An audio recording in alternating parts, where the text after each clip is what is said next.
Ibrahim, if you could come back up and try again. Your connection failed last time, but you can come up and try again, Ibrahim. There you go. Yeah. There you hopefully go. Now better. Yeah. Okay. Just to clarify one thing that, I'm good. My English is not that very good, but I will try my best to explain the situation. Okay. So, as you said, the topic is Islam is false. Change my mind. Basically, I brought up and I was grown up as a Muslim to a Muslim family. So I took the religion, out of my family. But after, I will not say, I seek the knowledge, but I got some information. It was the only religion, which is Islam, makes, more sense for me. So Okay. this is after. I will not say that I read the Bible and I read the Old Testament, all of them, but I read some of the verses, and it was has contradiction on them. So that's make me stay and stick with my religion, not changing to another religion.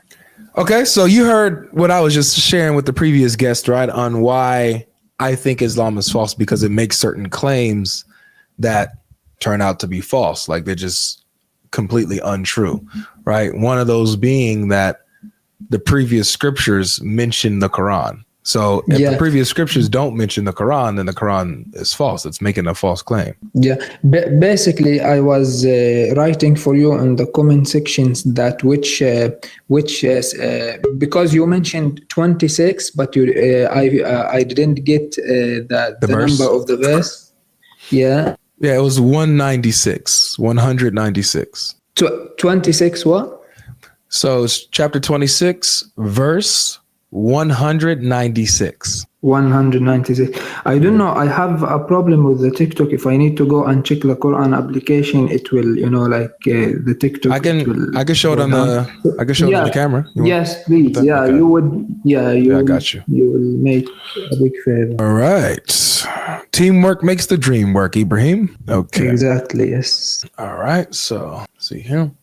So here's the verse here, and it says, and indeed it is, in brackets it says mentioned, in the scriptures of former peoples. Is there any way that you can bring it in Arabic? So yeah. Because I'm, my first language is Arabic, so وَإِنَّهُ لَفِي زُبُرِ الْأَوَّلِينَ. Yeah. There we go. So yeah, this is a very short verse. So if we need to understand the tafsir of it, we need to go, a few verses before, right? Yeah, before and after. Then we can. Yeah, we can start at verse 192 for context. We'll go to 192 and then we'll read forward. Okay, so it's or you can do that. وَإِنَّهُ لَتَنزِيلُ رَبِّ الْعَالَمِينَ. Yeah, it's a revelation from the Lord. Mm-hmm. Now, just from my curiosity, does it say Quran in the Arabic or no? No, but there is, which called Dhamir, which is this وَإِنَّهُ. It's referred to the Quran. Okay, cool. Yeah. There is, I don't know what's the name of English, but this وَإِنَّهُ, it doesn't say Quran, but this Dhamir, it's referred to the Quran. Gotcha. So, okay, good to know. All right, and so this verse here, 193, next verse. Yeah, which was brought down by an angel, or like a revelation, through. Yeah, the spirit brought it down, right? Yeah, and then it says this. All right, next verse. على قلبك لتكون من المنذرين. Upon your heart. This is he talked to Muhammad. And لتكون من المنذرين, that you maybe a warner. Yeah, right? I understand it. Yes. Okay. Yeah, it could be good. And then in بلسان عربي مبين, which is in Arabic language. Revealed it in the Arabic language, and then 196. وإن الأولين. Yeah, definitely it talks about Quran. Yeah. Okay. So yeah. So go ahead. Yeah, the Quran, it's ده في زبور الأولين. Yeah. So yeah, it was mentioned maybe. Yeah. It could be. So yeah, it could be the right thing. So my thing is that obviously I read the previous scriptures. I read the Torah, I read the gospel. I do it every day. And there's nowhere where the Quran is mentioned in them. Nowhere does the previous scriptures mention the Quran. And so because the Quran is making a claim like this, it's demonstrating like it gives us this is something that is testable, right? We can actually verify this and check this. And if we do, we'll find that the Quran is false because it doesn't say what the Quran says is there. So that's a big issue. Exactly, and I totally understand your point. And with no offense, I really respect, to be honest with you, me, like I have been taught in the schools and, like through my daily life and through my parents that, even our religion, and, because you read the Quran or you knew some verses of Quran that Christians and Jews mentioned as the people of the book. Yeah. Right. Yeah. So this is a compliment, like to the Christians and the Jews that they believe in, like in books that revealed by God. Yeah. But there is a verse in Quran, and this is, don't take it as offense. Well, you could be as honest and real as you want here, Ibrahim. I won't take offense. I promise. So the verse saying that إنا نحن نزلنا الذكر وإنا له الحافظون, that basically the Quran hasn't been corrupt or changed, or it hasn't been changed. So basically you have the right, as you read the Bible and the Old Testament, to say that Quran, it was not mentioned in them, so the Quran is false. But the Muslims, they will respond that, our book was not changed and has never been changed, so maybe the Bible, the one who has changed or something. So it's that would be wrong from both ways they can argue. So the reason why that argument wouldn't work is because obviously the Quran points to the previous scriptures as if saying that they're true. And like it says in Surah Ma'idah, verse 47, it says, let the people of the gospel judge by what Allah has revealed in it. And whoever doesn't judge by what Allah has revealed, then those are among the rebellious and wrongdoers, right? So according to the Quran, I have to judge by my gospel. And so it doesn't make sense to think that Allah is telling me to judge by a book that is changed and corrupted. Like, I don't think Allah would mislead me in that way to do that, right? Yeah. So my understanding to this point of view, basically, why God didn't send one messenger, or let's call it one person, to with one book for for all the humanity, for all the time. So basically my understanding to how the things works back in the days, God sent different people or different prophets, let's call them, to different people and at different times. So every like Moses, he came with the Torah, and Jesus came with the Bible. So every recent book came to with the new things that the people, they have to follow. So basically what I'm trying to say, the Jews that believe in Moses at the time when Moses was down on the earth, they will enter the paradise, and they will, their religion is totally correct. And the Christians who believe in what Jesus, when Jesus was on the earth, they will enter the paradise. But you have to follow the, let's call it, updating from the God, that he sent a new messenger. But here's the issue with this, is that when you guys are saying that God has revealed these different messages, you guys are coming and saying that the previous messages are corrupt, they've been changed, there's no way back to them, and all we got is the Quran now. And so that's the problem, is that the Quran never says that, it never points to that. But it says the opposite, that the Quran's mentioned in these previous scriptures, that we have to judge by these previous scriptures, that we have nothing to stand on unless we stand on the Torah and the Injil, right? The gospel, or else we're losers. To believe in the Quran because the Quran confirms what we have with us. So the Quran over and over again affirms that the Bible is true and is preserved and it's authoritative. But Muslims tell us the opposite.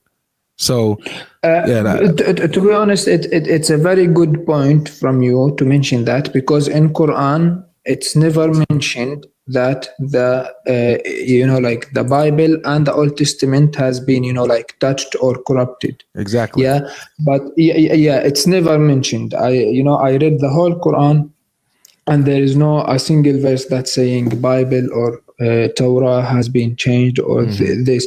But the Muslims, they think this because of the contradiction, and I don't know if they are right or wrong. So they could be right, they could be wrong, but this contradiction, it's always there. Like there is a contradiction between Bible and Old Testament. But there's not. Old Testament, no, there is. Old Testament in the Hosea 11:9, it says God cannot be a man. It doesn't say that. It doesn't say that at all. No, we can trust. Could you check it? We can do that in just a second. I promise. I have no problem going over those verses and clearing that stuff up, because it doesn't say that.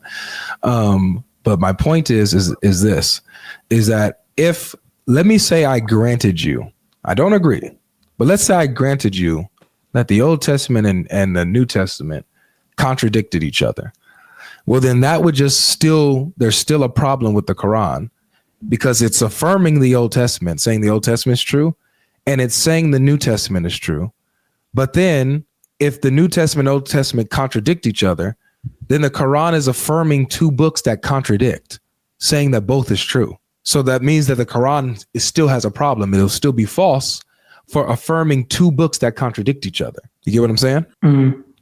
So yes, I understand, but as I explained it, as far as I know and my knowledge, I'm still seeking knowledge. So basically, as I said, that any recent religion came after the one before it. It came with, I will call it, it's like an update or a new information that it doesn't exist in the religion. But that new information cannot contradict the previous information, right? It just adds to it. It contributes to the old. Yes. Right? Yes, I agree with you. Yeah. Yes, So yes. the problem is that the Quran comes and contradicts the old information. It's not in line with it. It doesn't add to it, but it goes against it. And that's the issue we have. Mm-hmm. Okay. So please, because this is as well one thing that I confused when, I was searching. So in the Old Testament, Hosea 11:9, that said God cannot be a man, and in the New Testament, of course, that they believe that Jesus is a God, and some of them they believe he's a son of God. Some of them they believe he's a God. So I'll clear this up. I'll clear this up with you really quick, but then I want us to come back to this point here. But you've been dealing with this honestly, so I have no problem definitely clearing this up for you. So let's go to Hosea 11. 11:9. Yep. Here it is. We're going to look at it in this context and show you what it says, okay? Yeah. Okay. All right. So this is Hosea chapter 11, okay? Now we're going to just read a few verses before verse 9, okay? It says, "How can I give you up, O Ephraim? How can I hand you over, O Israel? How can I make you like Admah? How can I treat you like Zeboim?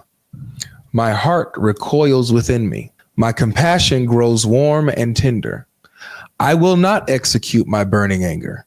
I will not again destroy Ephraim, for I am God and not a man, the Holy One in your midst, and I will not come in wrath." So the context of this is God having mercy on Israel instead of completely destroying them, because he promised to preserve them, right?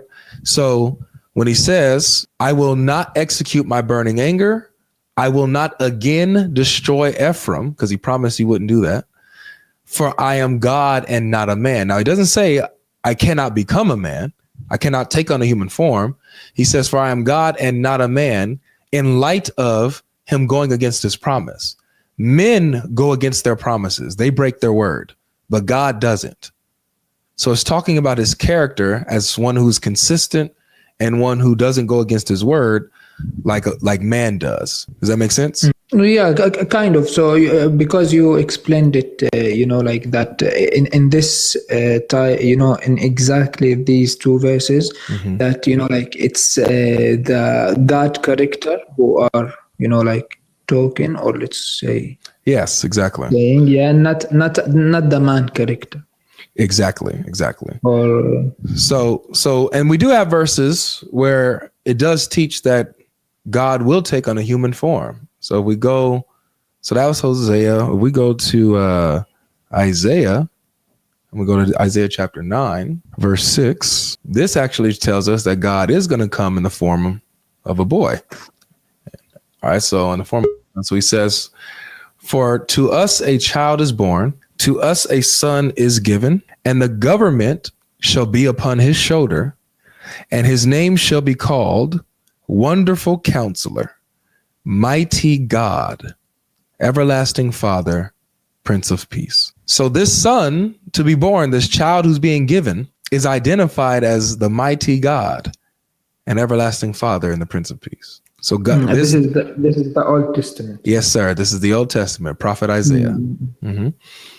So yeah, we have some verses like, in the Old Testament that demonstrates that, yeah, God in the future plans to come to us in human form. And so when it happens, when Jesus comes and reveals himself, we shouldn't be surprised when he comes and he says things like, I'm the one who gives eternal life, or I'm the resurrection and the life, or I'm going to judge on judgment day and I'm going to raise the dead and decide who goes to heaven and hell. I'm the Lord that you have to submit to get to heaven. He says all are to honor the Son the same way they honor the Father, right? Like he deserves that same level of honor. So Jesus makes these crazy claims that a mere human prophet cannot make, or else he'll be blaspheming, committing shirk, So yeah, thanks for the explanation, and I really appreciate that. You answered the question. To be honest, I don't need to take more time because it's not fair for the other people. Brother, I have a lot of questions regarding some confusing points that I faced. So I will I will follow you. Yeah. And maybe we can talk, because we need to give other people chance to come up and speak. Well, Ibrahim, I follow you, and hopefully I will speak to you. Yes, you're welcome anytime, man. I really enjoyed this conversation. So you're welcome anytime, brother. Yeah, thank you very much. All right. Thank you. Have a good day, man. You too. All right. Pretty good guest. Pretty honest guest. Gracious guest.